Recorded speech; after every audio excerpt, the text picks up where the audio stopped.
ಈಗಾಗಲೇ ಸುಮಾರು 3,000ಕ್ಕೂ ಅಧಿಕವಾದ ಅರ್ಜಿಗಳು ಬಂದಿರತಕ್ಕಂಥದ್ದು.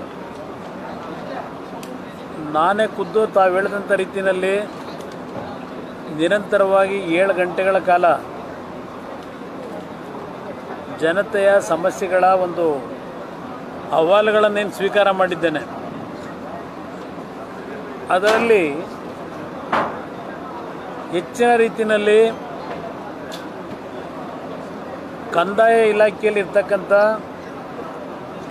ದುರಸ್ತಿ, ಖಾತೆಯಾಗಿಲ್ಲ ಅಂತಕ್ಕಂಥದ್ದು, ಹಕ್ಕುಪತ್ರಗಳು, ಇದು ಒಂದು ಕಂದಾಯ ಇಲಾಖೆಗೆ ಸಂಬಂಧಪಟ್ಟಂಥ ಹಲವಾರು ಅರ್ಜಿಗಳು ಬಂದಿರತಕ್ಕಂಥದ್ದು. ಮತ್ತು ನಿವೇಶನ ಇಲ್ಲ, ಮನೆ ಇಲ್ಲ ಅಂತಕ್ಕಂಥದ್ದು, ಅದು ದೊಡ್ಡ ಮಟ್ಟದಲ್ಲಿ ಅದು ಅರ್ಜಿಗಳಿದ್ದಾವೆ.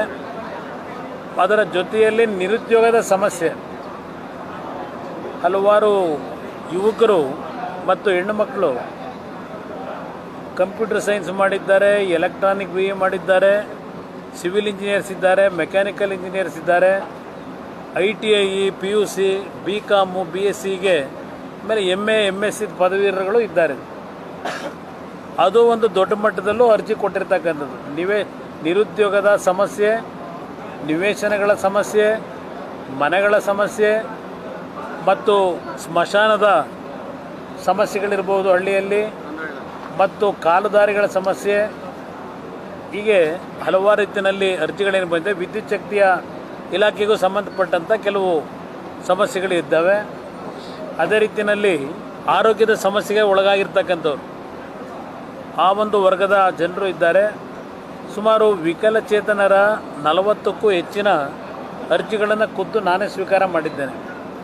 ಅದ್ರ ಜೊತೆಗೆ ಸರ್ಕಾರದಲ್ಲಿ ಯಾವೊಂದು ನಮ್ಮ ವಿಕಲಚೇತನರಿಗೆ ಕೊಡ್ತಕ್ಕಂಥ ಯಾವೊಂದು ಎಲೆಕ್ಟ್ರಿಕ್ ವೆಹಿಕಲ್ಗಳಿದ್ದಾವೆ, ಅದಕ್ಕೂ ಸ್ವಲ್ಪ ದೊಡ್ಡ ಮಟ್ಟದ ಡಿಮ್ಯಾಂಡ್ ಇರತಕ್ಕಂಥದ್ದು. ಹೀಗೆ ಹಲವಾರು ರೀತಿಯ ಸಮಸ್ಯೆಗಳನ್ನು ಮತ್ತು ಗ್ರಾಮೀಣ ಪ್ರದೇಶದ ರಸ್ತೆಗಳ ಅಭಿವೃದ್ಧಿ, ಹೈವೇನಲ್ಲಿರ್ತಕ್ಕಂಥ ಸಮಸ್ಯೆ, ರೈಲ್ವೆಗೆ ಸಂಬಂಧಪಟ್ಟಂಥ ಕೆಲವು ಸಮಸ್ಯೆಗಳು ಸಹ ಕೊಟ್ಟಿದ್ದಾರೆ.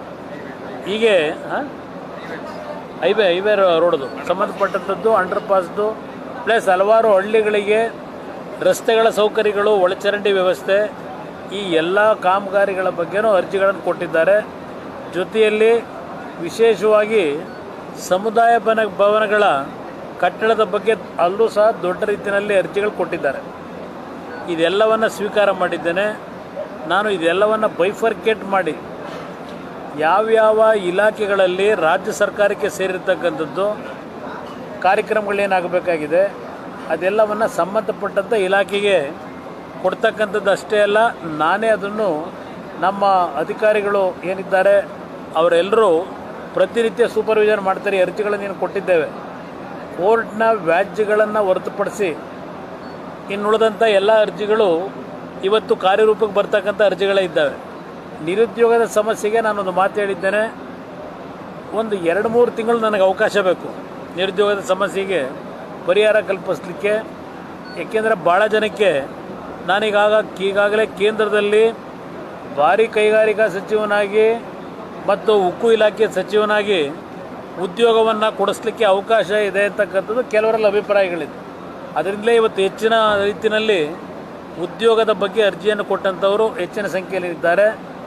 ನನ್ನ ಗುರಿ ಇರ್ತಕ್ಕಂಥದ್ದು ಇವತ್ತು ನಿರುದ್ಯೋಗದ ಸಮಸ್ಯೆಯನ್ನು ಬಗೆಹರಿಸಬೇಕು ಅಂತಲೇ ಇವತ್ತು ನನ್ನ 2 ಇಲಾಖೆಯಲ್ಲಿ ಏನು ತಪ್ಪುಗಳಾಗಿದ್ದಾವೆ, ಎಲ್ಲೆಲ್ಲಿ ಸ್ವಲ್ಪ ಲೋಪದೋಷಗಳಿದ್ದಾವೆ, ಎಲ್ಲೆಲ್ಲಿ ನಮ್ಮ ಪಬ್ಲಿಕ್ ಸೆಕ್ಟರ್ ಯೂನಿಟ್ಗಳು ಇವತ್ತು ಕಾರ್ಯರೂಪದಲ್ಲಿ ಇವತ್ತೇನು ಸಂಪೂರ್ಣ ಸ್ಥಗಿತಗೊಂಡಿದ್ದಾವೆ, ಇದೆಲ್ಲದರ ಬಗ್ಗೆ ಕಳೆದ 15 ದಿವಸಗಳಿಂದ ದೆಹಲಿಯ ಕಚೇರಿಯಲ್ಲಿ ಉದ್ಯೋಗ ಭವನದಲ್ಲಿ ಪ್ರತಿನಿತ್ಯ ದಿನಕ್ಕೆ 8-9 ಗಂಟೆಗಳ ಕಾಲ ರಿವ್ಯೂ ಮೀಟಿಂಗ್ಗಳು ನಡೀತಾ ಇದೆ. ಇಡೀ ದೇಶದ ಸುಮಾರು 1918ನೇ ಇಸ್ವಿಯಿಂದ ಪ್ರಾರಂಭ ಆಗಿರ್ತಕ್ಕಂಥ ಹಲವಾರು ಕೈಗಾರಿಕೆಗಳ ಇವತ್ತಿನ ಒಂದು ಸ್ಥಗಿತಗೊಂಡಂಥದ್ರ ವಿಷಯದಲ್ಲಿ ಹಲವಾರು ಮಾಹಿತಿಗಳನ್ನು ಪಡೆದು ಅದಕ್ಕೆಲ್ಲ ಒಂದು ಹೊಸ ಜೀವ ತುಂಬತಕ್ಕಂಥ ಕೆಲಸಕ್ಕೆ ಕೈ ಹಾಕಿದ್ದೇನೆ. ಸರ್, ಬ್ರೇಕ್ ತಗೊಂಡಿಲ್ಲಂಗೆ ಇಷ್ಟು ಮಾಡಿದ್ದೀರಾ ಸರ್, ಅರ್ಜಿಗಳು ಬಂದಿದ್ದಾವೆ, ಸಾಕಷ್ಟು ಗಮನ ಹರಿಸಿದ್ದೀರಾ, ಕೆಲವು ಡಿಪಾರ್ಟ್ಮೆಂಟ್ ಕಳಿಸ್ತೀನಿ ಅಂತ ಹೇಳ್ತಿದ್ದೀರಾ. ರಾಜ್ಯ ಸರ್ಕಾರದಿಂದ ತಮಗೆ ಸ್ಪಂದನೆ ಸಿಗುತ್ತೆ ಅಂತ ಅನ್ಸುತ್ತಾ ಸರ್? ನನಗೆ ರಾಜ್ಯ ಸರ್ಕಾರದ ಸ್ಪಂದನೆ ಬಗ್ಗೆ ದೊಡ್ಡ ಮಟ್ಟದಲ್ಲಿ ನಿರೀಕ್ಷೆ ಇಲ್ಲ. ಆದರೆ ಒಂದು ಹೇಳಲಿಕ್ಕೆ ಬಯಸ್ತೀನಿ, ಇವತ್ತು ಮೂಲಭೂತ ಸೌಕರ್ಯಗಳಿಗೆ ಉದಾಹರಣೆಗೆ ಮಂಡ್ಯ ನಗರಕ್ಕೆ ಮನೆಗಳ ನಿವೇಶನಗಳ ಬಗ್ಗೆ ಹೆಚ್ಚಿನ ರೀತಿಯಲ್ಲಿ ಜನತೆ ನಿರೀಕ್ಷೆಯನ್ನಿಟ್ಟಿದ್ದಾರೆ. ಅದಕ್ಕೆ ಹಲವಾರು ರೀತಿಯಲ್ಲಿ ನಾನು ಹಣವನ್ನು ಕೊಡಲಿಕ್ಕೆ ಅವಕಾಶಗಳಿದೆ, ತರಲಿಕ್ಕೆ ಕೇಂದ್ರ ಸರ್ಕಾರದ ಯೋಜನೆ ಅಡಿಯಲ್ಲಿ ಕೆಲವು ಇಲಾಖೆಯಲ್ಲಿ ಮಂಡ್ಯ ನಗರದ ಅಭಿವೃದ್ಧಿಗೆ ಹೊಸದಾಗಿ ನಮ್ಮ ಸ್ಲಮ್ ಕ್ಲಿಯರೆನ್ಸ್ ಬೋರ್ಡ್ ಇರ್ಬೋದು, ನಗರಾಭಿವೃದ್ಧಿ ಇಲಾಖೆಯಿಂದ ಸ್ವಲ್ಪ ಹೆಚ್ಚಿನ ರೀತಿಯಲ್ಲಿ ಕಾರ್ಯಕ್ರಮವನ್ನು ತರಲಿಕ್ಕೆ ಅವಕಾಶಗಳಿದೆ. ಅಧಿಕಾರಿಗಳು ಸ್ವಲ್ಪ ಸ್ಪಂದಿಸ್ತಾರೆ ಅಂತಕ್ಕಂಥ ನಿರೀಕ್ಷೆ ಇಟ್ಟಿದ್ದೇನೆ ಅಧಿಕಾರಿಗಳ ಮಟ್ಟದಲ್ಲಿ. ಅದರಿಂದ ಇಲ್ಲಿ ಸರ್ಕಾರಕ್ಕೆ ನಾನು ಹೇಳ್ತಕ್ಕಂಥದ್ದು, ರಾಜಕಾರಣ ಬೇರೆ. ಇವತ್ತು ಇಷ್ಟೊಂದು ಅರ್ಜಿಗಳನ್ನು ನೋಡಿದಾಗ ಬಹುಶಃ ನಮ್ಮ ರಾಜ್ಯದ ಮುಖ್ಯಮಂತ್ರಿಗಳು, ಇಲ್ಲಿಯ ಜಿಲ್ಲಾ ಉಸ್ತುವಾರಿ ಸಚಿವರು, ಹಲವಾರು ಮಂತ್ರಿಗಳು ಸಹ ಇಲ್ಲಿ ಚುನಾವಣೆಗಿಂತ ಮುಂಚೆ ಬಂದು ಜನತಾ ದರ್ಶನ ಮಾಡಿದಂಥದ್ದು ಬಹುಶಃ ಇನ್ನೂ ನನ್ನ ನೆನಪಿನಲ್ಲಿದೆ. ಮುಖ್ಯಮಂತ್ರಿಗಳೇ ಬಂದು ಜನತಾ ದರ್ಶನವನ್ನು ಇಲ್ಲಿ ಏರ್ಪಾಡು ಮಾಡಿದರು ಚುನಾವಣೆಗಿಂತ ಮುಂಚೆ. ಇವತ್ತು ಆ ಜನತಾ ದರ್ಶನದಲ್ಲಿ ಎಷ್ಟರ ಮಟ್ಟಿಗೆ ಇಲ್ಲಿಯ ಒಂದು ಸಮಸ್ಯೆಗಳಿಗೆ ಪರಿಹಾರ ದೊರಕಿದೆ ಅನ್ನೋದು ಇವತ್ತಿನ ಜನತಾ ದರ್ಶನದಲ್ಲಿ ನನ್ನ ಮುಂದೆ ಪ್ರತ್ಯಕ್ಷವಾದಂಥ ದರ್ಶನ ಆಗಿದೆ ನನಗೆ. ಅದು ಅಷ್ಟೆಲ್ಲ ಮಾಡೋ ಇಷ್ಟು ಸಮಸ್ಯೆಗಳಿರ್ತಕ್ಕಂಥದ್ದೇನಿದೆ. ಅದರಿಂದ ನಾನು ಸರ್ಕಾರಕ್ಕೆ ಕೇಳೋದು, ಇನ್ನು ಮುಂದಕ್ಕಾದರೂ 1 ವರ್ಷ ಆಗೋಯ್ತು, ಗ್ರೇಸಿಂಗ್ ಪೀರಿಯಡ್ ಮುಗಿದೋಗಿದೆ, ಲೋಕಸಭೆ ಚುನಾವಣೆನೂ ಮುಗಿದೋಗಿದೆ. ಇನ್ನು ಪ್ರತಿನಿತ್ಯ ಮಾಧ್ಯಮಗಳಲ್ಲಂತೂ ಅಭಿವೃದ್ಧಿಯ ಬಗ್ಗೆ ಯಾವುದೇ ರೀತಿ ಚರ್ಚೆಗಳಿಲ್ಲ. ಯಾವುದೋ ಕೆಲವು ವೈಯಕ್ತಿಕವಾದಂಥ ವಿಷಯಗಳು ಇವತ್ತು ಮಾಧ್ಯಮಗಳಲ್ಲಿ ಕಾಣ್ತಾ ಇದ್ದೇವೆ, ಸರ್ಕಾರದ ತನಿಖೆ ಅಂತ ಹೇಳಿ. ಇವತ್ತು ಆ ತನಿಖೆಯ ಒಂದು ಉರುಳು ಇವತ್ತು ಸರ್ಕಾರದ ಮೇಲೇ ಮುಂದಿನ ದಿನಗಳು ಬೀಳ್ತಕ್ಕಂಥ ವಾತಾವರಣ ಇದೆ. ಮುಖ್ಯಮಂತ್ರಿಗಳಿಗೆ ಸುತ್ತಾಕತಕ್ಕಂಥ ಒಂದು ವಾತಾವರಣವೂ ಇದೆ. ಅದಕ್ಕೆ ಕಾಂಗ್ರೆಸ್ನಲ್ಲಿರ್ತಕ್ಕಂಥ ನಾಯಕರುಗಳೇ ಎಷ್ಟರ ಮಟ್ಟಿಗೆ ಹಿಂದುಗಡೆಯಿಂದ ಅದಕ್ಕೆ ಪ್ರೇರೇಪಣೆ ಕೊಡ್ತಾ ಇದ್ದಾರೆ ಅಂತಕ್ಕಂಥದ್ದು ಒಂದು ಭಾಗ. ಇನ್ನೂ ಎಷ್ಟು ದಿನ ಈ ರೀತಿ ನೀವು ಹೋಗ್ತೀರಿ? ಒಂದು ಕಡೆ ವಾಲ್ಮೀಕಿ ಅಭಿವೃದ್ಧಿ ನಿಗಮದಲ್ಲಿ 187 ಕೋಟಿ ಹಗರಣ, 97 ಕೋಟಿ ಹಣವನ್ನು ಹಣಕಾಸು ಇಲಾಖೆಯಿಂದಲೇ ಅವರ ಗಮನಕ್ಕೆ ಬಂದೇ ಹಣ ಕೊಟ್ಟಿದ್ದೀರಿ. ಯಾವುದೋ ಒಂದು ಬ್ಯಾಂಕ್ ಖಾತೆಗೆ ಹಣ ವರ್ಗಾವಣೆ ಮಾಡಿರ್ತಕ್ಕಂಥದ್ದು. ಇನ್ನು ನಿಮ್ಮ ನಗರಾಭಿವೃದ್ಧಿ ಇಲಾಖೆಗೆ ಹೋದರೆ, ಮೊನ್ನೆ ದಿನ ಅಲ್ಲಿಯ ಒಂದು ಕರ್ನಾಟಕ ನೀರು ಸರಬರಾಜು ಮಂಡಳಿ ಅಧ್ಯಕ್ಷರು ವಿನಯ್ ಕುಲಕರ್ಣಿ ಶಾಸಕರು, ಅವರ ಇಲಾಖೆಯ ಮಂತ್ರಿಗಳ ಬಗ್ಗೆ ಯಾವ್ಯಾವ ಪದ ಬಳಕೆ ಮಾಡಿದ್ದಾರೆ, ಆ ಇಲಾಖೆಯಲ್ಲಿ ನಡೀತಿರ್ತಕ್ಕಂಥ ಭ್ರಷ್ಟಾಚಾರದ ಬಗ್ಗೆ ಆ ಪಕ್ಷದ ಶಾಸಕರೇ ಇವತ್ತು ಹೇಳಿದ್ದಾರೆ, ಸಾಕ್ಷಿ ಸಮೇತ ಇಡ್ತೀನಿ ಅಂತ ಹೇಳಿ. ಈ ರೀತಿಯ ಅಧಿಕಾರವನ್ನು ಎಷ್ಟು ದಿನ ನಡೆಸ್ತೀರಿ? ಈಗ ಅದು ಬೇರೆ, ಮಂಡ್ಯದಲ್ಲಿ ಬೇರೆ ಅದೇನೋ 50% ಹೊರಟಿದೆ, 50 ಅದು ಸಾರಿ ಮೂಡಾದಲ್ಲಿ ಮೈಸೂರು ನಗರದ್ದು 50-50 ಹಂಚಿಕೆ ನಡೀತಾ ಇದೆಯಲ್ಲ, ಇದೆಲ್ಲ ಎಲ್ಲಿಗೆ ಹೋಗ್ತದೆ ಇದು? ನಾನು ಈಗಲೂ ಈ ಸರ್ಕಾರಕ್ಕೆ ಕೇಳ್ತಕ್ಕಂಥದ್ದು, ಅಧಿಕಾರ ಜನ ಕೊಟ್ಟಿದ್ದಾರೆ, ಇದು ಶಾಶ್ವತ ಅಂತಕ್ಕಂಥದ್ದು ನಿಮ್ಮ ತಲೆಯಲ್ಲಿದ್ದು ಭ್ರಮೆ ಇದ್ದರೆ ಜನ ನಿಮ್ಮ ವಿರುದ್ಧ ತಿರುಗಿ ಬೀಳೋದಕ್ಕಿಂತ ಮುಂಚೆ ಎಚ್ಚೆತ್ತುಗಳಿ. ತಾವು 2019ರಲ್ಲಿ ಸಿಎಂ ಮತ್ತು ಸಚಿವರನ್ನು ಹೊರತುಪಡಿಸಿ ಬೇರೆ ಯಾರು ಅಧಿಕಾರಿಗಳ ಸಭೆ ನಡೆಸಂಗಿಲ್ಲ ಅಂತ ಸುತ್ತೋಲೆ ಹೊರಡಿಸಿದ್ರು. ಯಾರು? ತಾವು ಎಲ್ಲಿ? ನಾಯಕರು ಕೂಡ ಎಲ್ಲಿ ಅಧಿಕಾರಿಗಳ ಸಭೆ ನಡೆಸೋದಂತ ಅಧಿಕಾರ ಇಲ್ಲ ಅಂತ ತಾವು 2019 ಯಾರು? ನಾನು ಹೊರಡಿಸಿದ್ದಲ್ಲ, ಹಿಂದೆ ಯಡಿಯೂರಪ್ಪನವ್ರ ಕಾಲದಲ್ಲಿ ಹೊರಡಿಸಿದ್ರು, ಅದು ಮುಂದುವರ್ಕೊಂಡಿತ್ತು. ನನಗೆ ಅದರದ್ದು ಎಫೆಕ್ಟ್ ಏನಿಲ್ಲ. ಇವತ್ತು ಕೇಂದ್ರದ ಒಬ್ಬ ಮಂತ್ರಿಯಾಗಿದ್ದೇನೆ. ಇವತ್ತು ಕೇಂದ್ರದ ಮಂತ್ರಿಯಾಗಿ ಜನಗಳ ಕಷ್ಟ ಸುಖ ಕೇಳಲಿಕ್ಕೆ ಬರ್ತಕ್ಕಂಥದ್ದು ಇವತ್ತು ನನಗೇನು ಪವರ್ ಇಲ್ವಾ? ಇವತ್ತು ಆಗಿದ್ದರೆ ನಾನು ಕೇಳೋದು, ಕಳೆದ ಚುನಾವಣೆಗಿಂತ ಮುಂಚೆ ನಮ್ಮ ಪಕ್ಕದ ನನ್ನ ಹಳೆ ಜಿಲ್ಲೆ, ನಮ್ಮ ಬೆಂಗಳೂರು ಗ್ರಾಮಾಂತರ ಲೋಕಸಭಾ ಕ್ಷೇತ್ರದಲ್ಲಿ ಅಲ್ಲಿಯ ಲೋಕಸಭಾ ಸದಸ್ಯರು ಯಾವ ರೀತಿಯಲ್ಲಿ ಅಧಿಕಾರಿಗಳ ದಂಡನ್ನು ಜೊತೆಯಲ್ಲಿ ಕರ್ಕೊಂಡು ಜನಸ್ಪಂದನ ಕಾರ್ಯಕ್ರಮ ಅಂತ ಹೊರಟರು, ಅದಕ್ಕೆ ಯಾವ ಸುತ್ತೋಲೆ ಹೊರಡಿಸಿದ್ರು ಈ ಸರ್ಕಾರದಲ್ಲಿ? ಬೇಕು ಅಂದರೆ ಇಲ್ಲೇ ಡಾಕ್ಯುಮೆಂಟ್ ಇದೆ. ಹೊಡೆಸಿರ್ತಕ್ಕಂಥದ್ದು ಜಿಲ್ಲಾಧಿಕಾರಿ ನಿಮ್ಮ CEO ಇವರೆಲ್ಲರೂ ಲೋಕಸಭಾ ಸದಸ್ಯರನ್ನು ಕೂರಿಸ್ಕೊಂಡು ಉಸ್ತುವಾರಿ ಸಭೆ ಮಾಡ್ತಾರೆ. ಅವತ್ತೆಲ್ಲೋಗಿತ್ತು ನಿಮ್ಮ ನಿಯಮಾವಳಿ? ಈ ಕುಮಾರಸ್ವಾಮಿ ಮಂಡ್ಯದಲ್ಲಿ ಜನತಾ ದರ್ಶನ ಮಾಡ್ತಾನೆ ಅಂತ ಹೇಳಿ ನೆನ್ನೆ ತರಾತೂರಿನಲ್ಲಿ ಸುತ್ತೋಲೆ ಹೊಡೆಸೋ ಅವಶ್ಯಕತೆ ಇತ್ತಾ? ಮಂಡ್ಯ ಜಿಲ್ಲೆಯ ಜನತೆ ಈ ರೀತಿಯ ನಿಮ್ಮ ಸರ್ಕಾರ ಇದೆ ಅಂತೇಳಿ ನಡ್ಕೊಳ್ತಕ್ಕಂಥ ರೀತಿ ಇದೆಯಲ್ಲ, ಮಂಡ್ಯ ಜಿಲ್ಲೆ ಜನ ಇಂಥದನ್ನು ಭಾಳ ಜನ ನೋಡಿದ್ದಾರೆ. ನಾನು ನೋಡೋದಿರಲಿ, ಈ ಜಿಲ್ಲೆಯ ಜನ ನನಗೆ ಗೊತ್ತಿದೆ ಈ ಜಿಲ್ಲೆಯ ಜನತೆ ಯಾವ ರೀತಿ ಅಂತೇಳಿ. ಅದರಿಂದ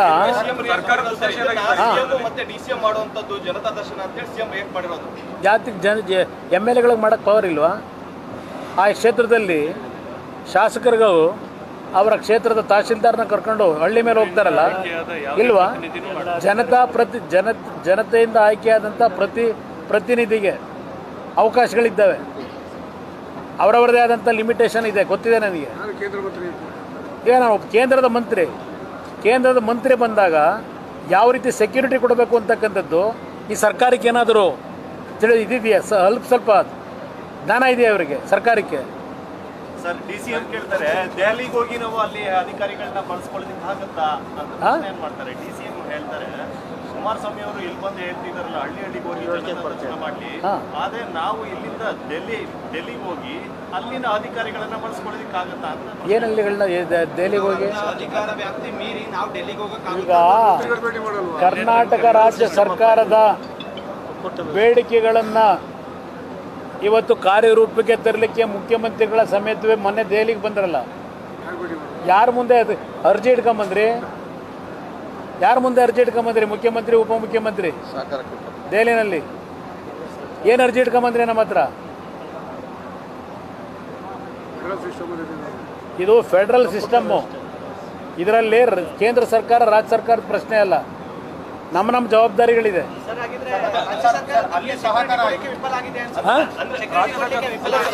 ಇವತ್ತು ನೀವೇ ನೋಡಿದ್ರಲ್ಲ ಯಾವ ಮಟ್ಟಕ್ಕೆ ನಡ್ಕೊಂಡಿದ್ದಾರೆ. ಪಾಪ ನಾನು ಅಧಿಕಾರಿಗಳು ದೂರ ಅಲ್ಲ, ಯಾಕಂದ್ರೆ ಅಲ್ಲಿನ ಡೈರೆಕ್ಷನ್ ಅಲ್ಲ, ರಾತ್ರಿ ಯಾರನ್ನ ಬೇಕಾದ್ರೂ ವರ್ಗಾವಣೆ ಮಾಡ್ತಾರೆ. ಇಲ್ಲಿ ಈ ಸಭೆ ಜಿಲ್ಲಾ ಉಸ್ತುವಾರಿ ಸಚಿವರು ಮಾಡ್ತಾ ಇದ್ದಾರಾ? ಬೆಂಗಳೂರು ಗ್ರಾಮಾಂತರ ಜಿಲ್ಲೆದು ಯಾರು ಸಭೆನ ನಾಯಕತ್ವ ವಹಿಸ್ಕೊಂಡಿದ್ದಾರೆ? ಲೋಕಸಭಾ ಸದಸ್ಯರು. ಇವ್ರಿಗೆ ಯಾರು ಪವರ್ ಕೊಟ್ಟಿದ್ದಾರೆ? ಇಲ್ಲಿ ಸಚಿವರು ಅಲ್ಲ ಅವರು.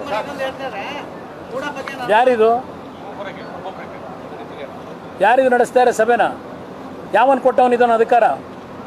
ಹಾಗಿದ್ರೆ ನಾನು ಕೇಳೋರು ಸಚಿವರು ಅಲ್ಲ, ಲೋಕಸಭಾ ಸದಸ್ಯರು. ಇಲ್ಲಿ ಅಧಿಕಾರಿಗಳಿಗೆ ಸುತ್ತೋಲೆ,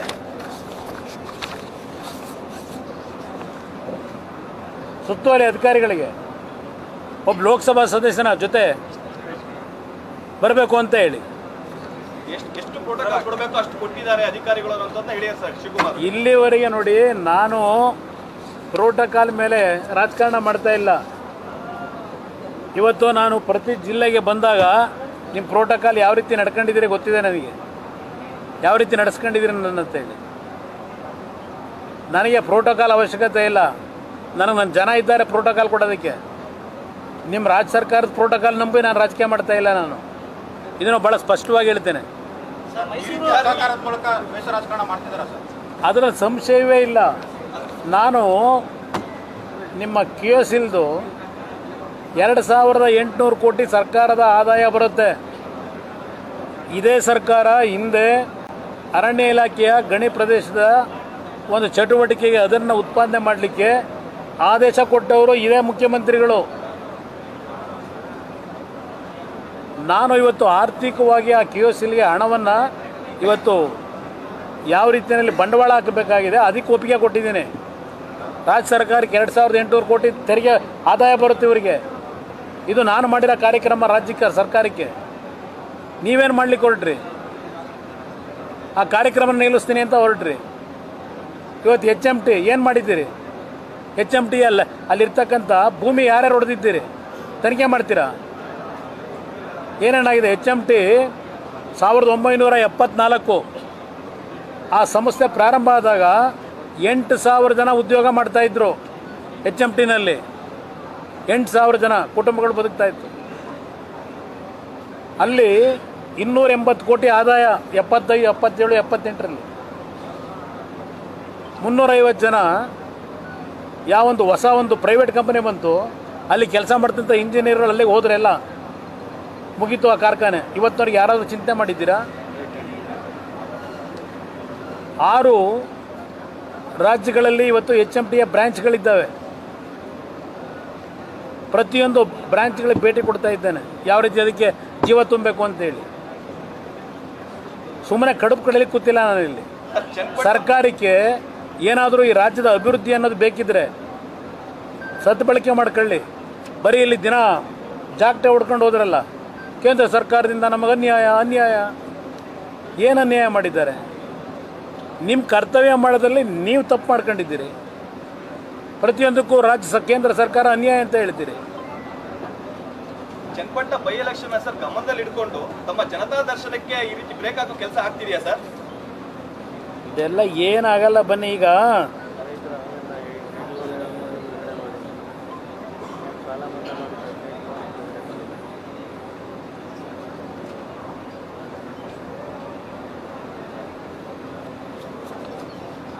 ಏನು ಹೇಳ್ತಾ ಇದ್ರಲ್ಲ, ಚನ್ನಪಟ್ಟಣ ಬೈ ಎಲೆಕ್ಷನ್ ಗಮನದಲ್ಲಿ ಇಟ್ಕೊಂಡು ನಮ್ಮ ಇವತ್ತಿನ ಈ ಒಂದು ಕಾರ್ಯಕ್ರಮಕ್ಕೆ ಬ್ರೇಕ್ ಹಾಕೋ ಕೆಲಸ ಆಗ್ತಿದೆಯಾ ಅಂತ. ಯಾಕಂದ್ರೆ ನಿಮ್ಮ ಚನ್ನಪಟ್ಟಣ ಬೈ ಎಲೆಕ್ಷನ್ಗೂ ಮಂಡ್ಯದಲ್ಲಿ ನಾನಿವತ್ತು ಜನತಾ ದರ್ಶನ ಮಾಡ್ತಾ ಇರೋದಕ್ಕೂ ಸಂಬಂಧ ಇಲ್ಲ. ನನಗೆ ವೋಟ್ ಕೊಟ್ಟಿರ್ತಕ್ಕಂಥ ಮತದಾರನ ಭೇಟಿ ಮಾಡಬೇಕು. ಹಳ್ಳಿ ಮೇಲೆ ಹೋಗಲಿಕ್ಕೆ ಸಮಯದ ಕೊರತೆ. ನಾನು ಪುನಃ ಮತ್ತೆ ದೆಹಲಿ ಹೋಗಿ ನಿರಂತರವಾದ ಸಭೆಗಳು ಇಟ್ಕೊಂಡಿದ್ದೇನೆ. HMTಗೆ ಒಂದು ಜೀವ ಕೊಡಬೇಕು. ವಿಶ್ವೇಶ್ವರಯ್ಯನವರು ಕಟ್ಟಿರ್ತಕ್ಕಂಥ ಭದ್ರಾವತಿಯ VSLಗೆ ಜೀವ ಕೊಡಬೇಕು. ಅಲ್ಲಿಂದ ಆಂಧ್ರದಲ್ಲಿರ್ತಕ್ಕಂಥ ವೈಜಾಗ್ನ RINL ಪ್ಲ್ಯಾಂಟು ಅಲ್ಲಿಗೆ ಜೀವ ಕೊಡಬೇಕು. ಹಲವಾರು ಜವಾಬ್ದಾರಿ ಇದೆ ನನಗೆ. ಅಂಥದ್ರಲ್ಲೂ ನನ್ನ ಜನ ನನಗೆ ಯಾರು ಮತ ಕೊಟ್ಟಿದ್ದಾರೆ ಅವ್ರ ಕಷ್ಟ ಸುಖ ಕೇಳಬೇಕು ಅನ್ನೋದಕ್ಕೆ ಇವತ್ತು ಬಂದು ಕೂತಿದ್ದೇನೆ. ಅವ್ರನ್ನ ಕೇಳಬೇಕು. ಕೊಡಲ್ಲ ಅಂತ ಅಧಿಕಾರ ಇಲ್ಲ ನಿಮಗೆ ಅಂತ ಅವ್ರು ಸುತ್ತೋಲೆ ಹೊಡೆಸಿರೋದು.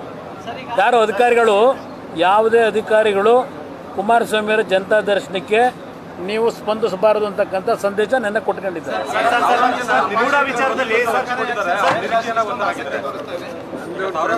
ಸರ್ಕಾರಕ್ಕೆ ಏನಾದರೂ ಜವಾಬ್ದಾರಿ ಇದ್ದರೆ ಏನೋ ನಾಳೆ ಅದಂತೂ ನೀರಾವರಿ ಸಲಹಾ ಸಮಿತಿ ಸಭೆ ಅಂತಲ್ಲ, ನಾಳೆ ಬೆಂಗಳೂರಲ್ಲಿ ಕರ್ಕೊಂಡವ್ರಂತೆ. 1 ನಿಮಿಷ. ನಮ್ಮ ಈಗಾಗಲೇ 100 ಅಡಿ ನೀರೇನು ತುಂಬಿದೆ KRSನ ಜಲಾಶಯ. ಮೊದಲು ಮಂಡ್ಯ ಜಿಲ್ಲೆಯ ಜನತೆಗೆ ಭತ್ತ ನಾಟ್ಯ ಮಾಡಲಿಕ್ಕೆ ನೀರು ಬಿಡೋ ಕೆಲಸ ಮಾಡೋಕ್ಕೆ ಹೇಳಿ. ಆಮೇಲೆ ಕುಮಾರಸ್ವಾಮಿ ಜೊತೆ ರಾಜಕೀಯ ಮಾಡಲಿ. ಈಗಾಗಲೇ ನಾನು ಪತ್ರನೂ ಬರೆದಿದ್ದೀನಿ. ಮೊದಲು ನೀರು ಬಿಡೋ ಕೆಲಸ ಮಾಡಿ ಅಂತೇಳಿ. ಸರ್, ಮೂಡ ವಿಚಾರವಾಗಿ ಬೆಳಗ್ಗೆ CM ವಿರುದ್ಧವಾಗಿ ಪಿತೂರಿ ನಡೀತಾ ಇದೆ ಅಂತ ಹೇಳಿದ್ರಿ. ಇದಕ್ಕೆ DK ಶಿವಕುಮಾರ್ ಹೇಳ್ತಾರೆ ಕುಮಾರಸ್ವಾಮಿ ಒಬ್ಬ ಹುಚ್ಚ, ಅವರಿಗೆ ಟ್ರೀಟ್ಮೆಂಟ್ ಕೊಡಿಸ್ಬೇಕು ಅಂತ ಹೇಳ್ತಾರೆ. ಈಗ ಚನ್ನಪಟ್ಟಣದಲ್ಲಿ ಹೋಗಿ ಯಾರ್ಯಾರಿಗೆ ಏನೇನು ಆಗೈತೆ ಅಂತ ಅಲ್ಲಿ ತೋರಿಸ್ತಾವ್ರೆ. ಚನ್ನಪಟ್ಟಣದಲ್ಲಿ ದಿನ 6 ದಿವಸ ಹೋದ್ರಲ್ಲ, ಹುಚ್ಚರು ಯಾರು ಅನ್ನೋದನ್ನ ಅವರಲ್ಲಿ ಪ್ರದರ್ಶನ ಮಾಡ್ಕೊತಾವ್ರೆ. ಮೊದಲು ಸರಿಪಡಿಸ್ಕೊಳ್ಳೋದು ಅವ್ರಿಗೆ ಸೇರಿರೋದು. ನಾನು ಜವಾಬ್ದಾರಿಯುತವಾದಂಥ ಜನಪ್ರತಿನಿಧಿಯಾಗಿ ಏನು ಕೆಲಸ ಮಾಡ್ತಾ ಇದ್ದೇನೆ. ಇವತ್ತು ಮೈಸೂರಿನ ಮೂಡ ಯಾವುದೋ ಕೆಲವು TVಗಳಲ್ಲಿ ಬರ್ತಾ ಇದೆಯಲ್ಲ, ಈಗ 5,000 ಕೋಟಿ ಹಗರಣಗಳಿಗೆ ಅದೇ ಇದೇನೋ ಮೂಡ 50-50 ಬರ್ತಾ ಇದೆಯಲ್ಲ, ಯಾರು ಅದನ್ನು ಹೊರಡಿಸ್ತಾ ಇರೋದು? ಈಗ ಯಾರು ಅದಕ್ಕೆ ಮೂಲ ಪುರುಷರು? ನನಗೇನು ಗೊತ್ತಿಲ್ವ ರಾಜಕಾರಣ? ಆಗ ಒಂದು ಸ್ವಲ್ಪ ದಿವಸ ಒಂದು ಬಂತು ದೇವೇಗೌಡರು ಕುಟುಂಬದ ಮೇಲೆ ಯಾರ್ಯಾರಿಗೆ ಎಷ್ಟೆಷ್ಟು ದುಡ್ಡು ಕೊಟ್ಟು ಅದನ್ನು ಪ್ರಚಾರ ದೇವೇಗೌಡರು ಕುಟುಂಬ ಮುಗಿಸೋಕೆ ಹೊರಟ್ರಿಗೆ ಗೊತ್ತಿಲ್ವ ನನಗೆ? ಇವತ್ತು ಯಾಕಿದು ಬಂತು, ಈಗ ಮುಗೀತು. ಬೇರೆ ಇನ್ಯಾವುದೋ 2-3 ವಿಷಯ ಮುಗೀತು. ಈಗ ಇದು ತಗೊಂಡಿದೆಯಲ್ಲ ಮುಖ್ಯಮಂತ್ರಿಗಳ ನಾನು ಮಾಡಿರೋದು. ಈಗ ಮುಖ್ಯಮಂತ್ರಿ ಮೇಲೆ ಪ್ರಾರಂಭ ಆಗಿದೆಯಲ್ಲ 50-50. ನಾನು ತಂದಿರೋದು ಇದನ್ನು, ಈ ಹುಚ್ಚರೇ ತಂದಿರೋದು. ಆ ಮುಖ್ಯಮಂತ್ರಿಯ ಚೇರು ಹುಚ್ಚಿಡಿದಿರೋದು ಅವರಿಗೆ, ನನಗಲ್ಲ.